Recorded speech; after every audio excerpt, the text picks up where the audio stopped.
main way you get links is by doing drive rushes. So like sort of like an FADC from Street Fighter 4. Like you dash up, and when you dash up with a drive rush, your next button has more plus frames. So like you don't really have links without using drive rush. You have jab chain cancels into specials, and then you drive rush to extend that, and then confirm that to a link after. But it still has a buffer system like Street Fighter 5, but it seems like out of the gate there's a lot more complex juggles. It's not going to be like one frame links like Street Fighter 4. That's not the idea. They open up the combo potential by adding the drive system, not by having everything linking everything if you can do one frame links. That's not how it works in Street Fighter 6 at all. Hi, I'm about to rant again. Highly disagree with the Street Fighter 4 link stuff. People have the wrong idea about links entirely. Street Fighter 4 has baby easy links just like Street Fighter 5. You don't have to do the one frame links. I think it had problems and some characters were not designed well with the link system. But to say that no reason for it to be that hard, that's just bullshit. You either picked the wrong character or you didn't understand your combo options. There was easy combos with almost every character. You could do jab, jab, short, headbutt with Balrog the same way you would do it in Street Fighter 5. Jab, jab, short, dash straight. Same exact timing, same leniency. Honestly, I'm getting real tired of this like revisionist narrative about links in Street Fighter 4. Like we're entering this new era where everyone swears that like execution is so pointless. Street Fighter 4 had lots of problems, but to say that like you should never have execution because one frame links are dumb, it's like, well, that's not accurate. Why not just have a spread of options where you have your easy options, but then there's also more advanced options if you're willing to risk it. There's risk reward.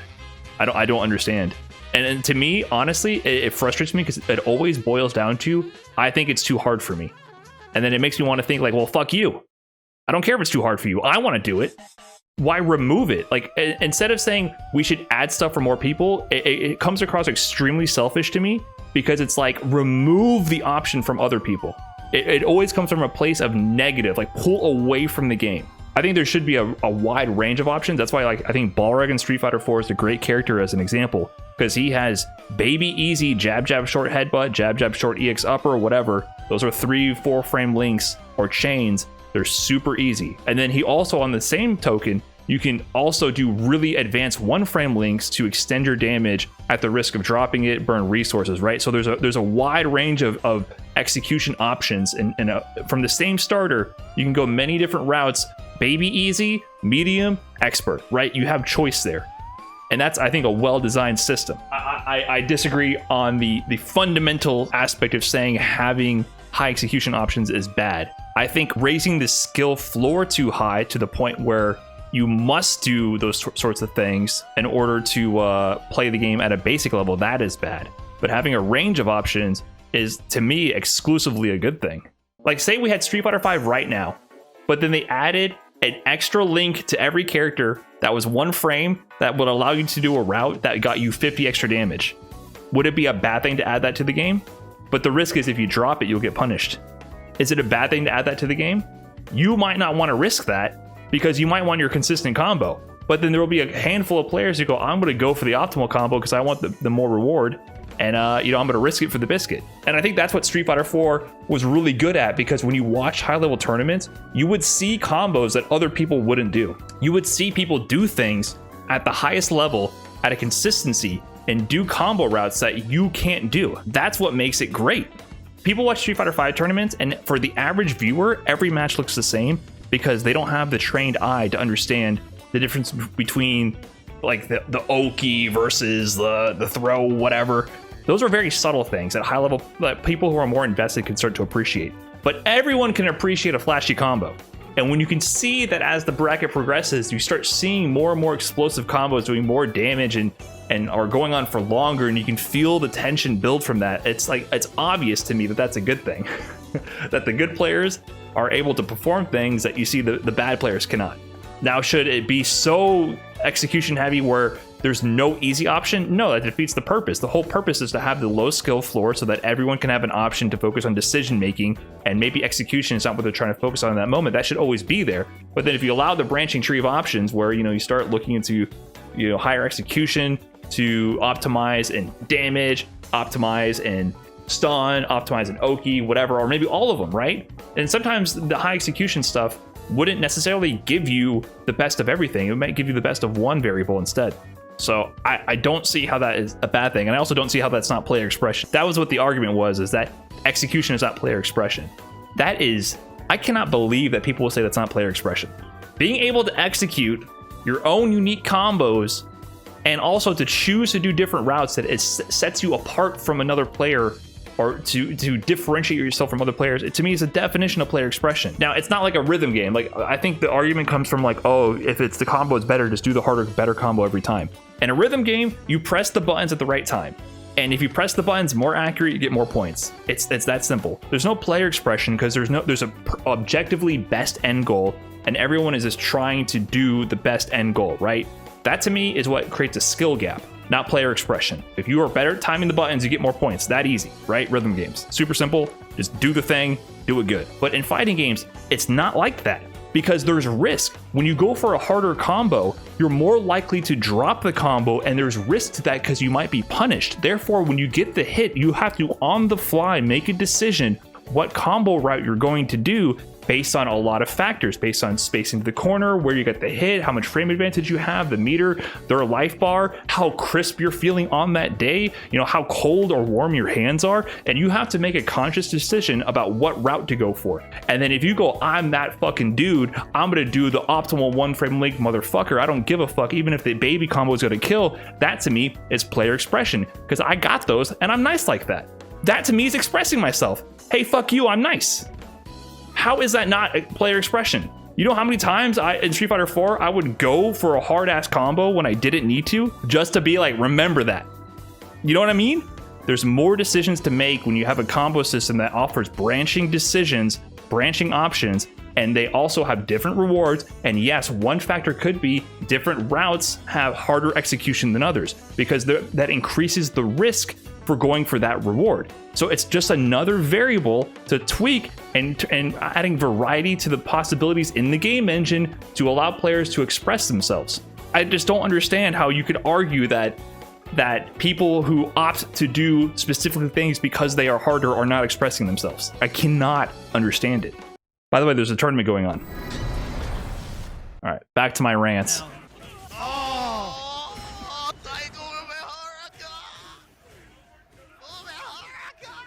1.5 million views.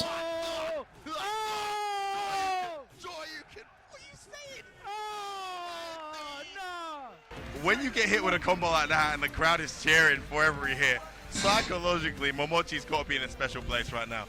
And it takes one hell of a character to come back from that. But the momentum and the psychological advantage Daigo just built with that execution. Listen, it's one thing crumpling his fireball 3 times. Oh, God. It's another thing crumpling his fireball 3 times and doing that. It's one thing having the strategy to counter the fireball. It's another thing to have the strategy to counter the fireball than have the execution to pull off the combo, the big one after. Are you hearing this? It's one thing to have the strategy. It's another to have the strategy and the execution to make it hurt. Evil Ryu has baby combos. You can do baby combos with Evil Ryu. He could have done just level 3 focus into Fierce Punch Tatsu DP, done decent damage. He squeezed out a bit more damage and did that combo because it establishes both max damage, but also psychological advantage. He's crisp. He's hot. He just reset the bracket going into grand finals. Momochi put him into losers earlier. Now he's resetting the bracket and he ends up winning the tournament. That combo meant something. That execution meant something. It expressed that Daigo was here to fucking play.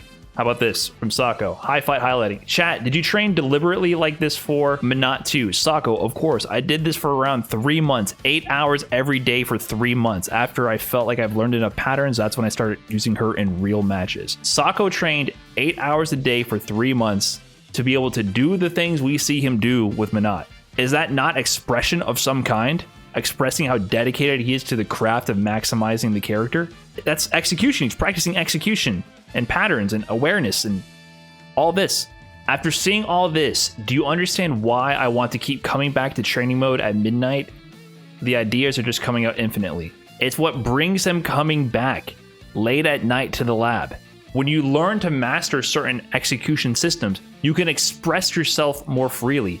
Isn't that what fucking Bruce Lee was all about? Martial arts are expression of your true self. When you master how to do something, you can pick and choose how to apply it to express yourself. Sokka, when he gets behind the wheel of certain characters, it's a work of art. It represents something. I think if you don't know what this feeling is, do you understand why I want to keep coming back to training mode at midnight? Like, if you don't know what that feeling is, we can't connect on the same level on this topic. You can argue that you prefer games where it's more about strategy, reactions, this, that, and the third, and that, you know, execution is low on your priorities in terms of player expression, and, you know, it's not a big deal to you. That's fine. But to argue that having branching combo systems which require execution to master all the options and allow you to cycle between options, to say that does not add player expression is just flat out false. I don't know where this is coming from. There's been this whole pushback I've seen in like modern FGC. You can argue that it's like not that important to you, but it's part of what makes fighting games.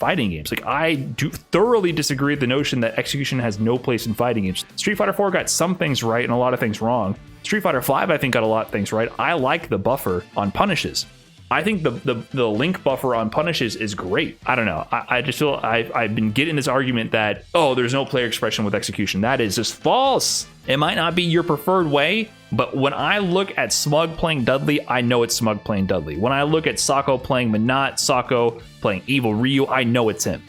They are expressing themselves with those characters. I know it's them. We can lower this, raise the skill floor in certain ways to make games more accessible without removing the options for higher execution. They don't have to be a requirement, but to say that it adds nothing is so objectively wrong. I feel like you're slapping in the face of certain players. To me, Sokko represents the art of mastering a game engine. There's certain players out there.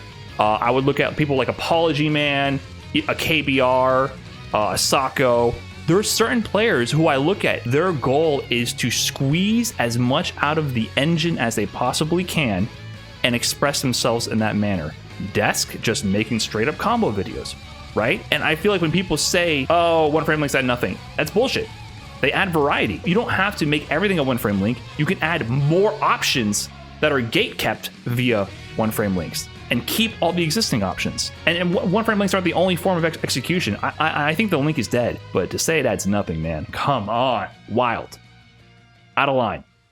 Having a dynamic system of links of different strengths and a combo system that allows for different routes where you can choose different degrees of execution, right? That allows for combo variety, which in turn, that decision making influences player expression. And that leads to variety in gameplay. And that leads to variety of decision making, which leads into variety of play styles, which leads into variety of viewer and player experience. I think they confuse it with what they value more, which is totally subjective. You can have execution intensive stuff low on your values for player expression, which is totally valid. To me, it comes across as people who are pissed off that they can't do the combos for their character. And that's why I say, like, that's okay. Like, it's okay to have things you can't do. That's why people avoid Tekken. But I also disagree. I think Tekken has a great balance because people love Tekken at a casual level. Because in Tekken, if I just go start mashing my controller in Tekken, my character is going to do a 10 billion hit combo, and then a bear is going to walk up the walls and body flop on somebody. It's going to be awesome. Mashing in Tekken is a spectacle. Mashing in Street Fighter 5 is not as entertaining as that at all. Mashing in Street Fighter 5, you get one button over and over. At low level, without literally not knowing anything, you mash in Tekken, you'll get cool shit to happen. However, at high level, there's lots of execution to optimize and to do more things. There's lots to do at high level. But it doesn't matter. That shouldn't scare you. That should entice you. Oh, I can hop in this game and mash. That's why I think Tekken did it really well. Now, do I agree that some things could be maybe adjusted so that there's less execution? Things that feel arbitrary to certain people, sure. I think some things could be eased up on, just like in Street Fighter 6 or Street Fighter 5, they added the buffer for punishes. I think that was a great addition. I think that having one frame punishes on -3 moves was pretty dumb, right? So there's obviously room for improvement. And you didn't upset me. I'm already upset. I'm already upset. I had to delete all my tweets off Twitter because, you know, that shit's just gonna be turned into a video for somebody else. I might as well put it on my own stream and put it on my own YouTube channel before someone else does. So I realized I was using Twitter and I was like, oops, mistake, delete.